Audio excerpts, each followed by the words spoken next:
নমস্কার। আজ বানাবো ইলিশ মাছের মাথা দিয়ে পুঁই শাকের চচ্চড়ি। তো শুরু করা যাক আজকের রান্নাটা।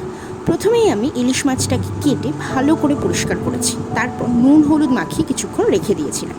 তারপর একটা কড়াইতে কিছুটা তেল গরম করে ইলিশ মাছের মাথাটা ভেজে দেবো। যতক্ষণে মাছ ভাজাটা হচ্ছে ততক্ষণে একটা পেস্ট বানাবো। তার জন্য লাগবে সাদা সর্ষে, কালো সর্ষে, কাঁচা লঙ্কা, কাজু বাদাম।